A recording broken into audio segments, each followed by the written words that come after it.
சாலையில் போக்குவரத்துக்கு இடையூறாக இருக்கும் கோவிலை நீதிமன்ற உத்தரவுப்படி அகற்ற வந்த அதிகாரிகளை பொதுமக்கள் முற்றுகையிட்டு வாக்குவாதத்தில் ஈடுபட்டதால் பரபரப்பு ஏற்பட்டது.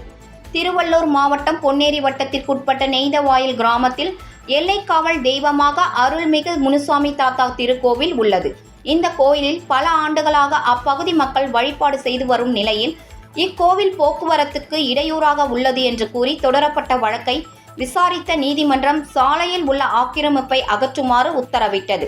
அதன் அடிப்படையில் வருவாய்த்துறை அதிகாரிகள் காவல்துறையினரிடம் பாதுகாப்புடன் கோவிலை இடிப்பதற்காக ஜேசிபி இயந்திரத்துடன் அங்கு சென்றனர். இதனை அறிந்து கோவில் முன்பு திரண்ட கிராம மக்கள் கோவிலை இடிக்க எதிர்ப்பு தெரிவித்து அதிகாரிகளுடன் வாக்குவாதத்தில் ஈடுபட்டனர். இதனால் அங்கு பரபரப்பு ஏற்பட்டது. நீதிமன்ற தீர்ப்பை எதிர்த்து மேல்முறையீடு செய்ய போவதாகவும், எனவே கோவிலை இடிக்கும் நடவடிக்கையை தள்ளி வைக்குமாறு வலியுறுத்தினார்.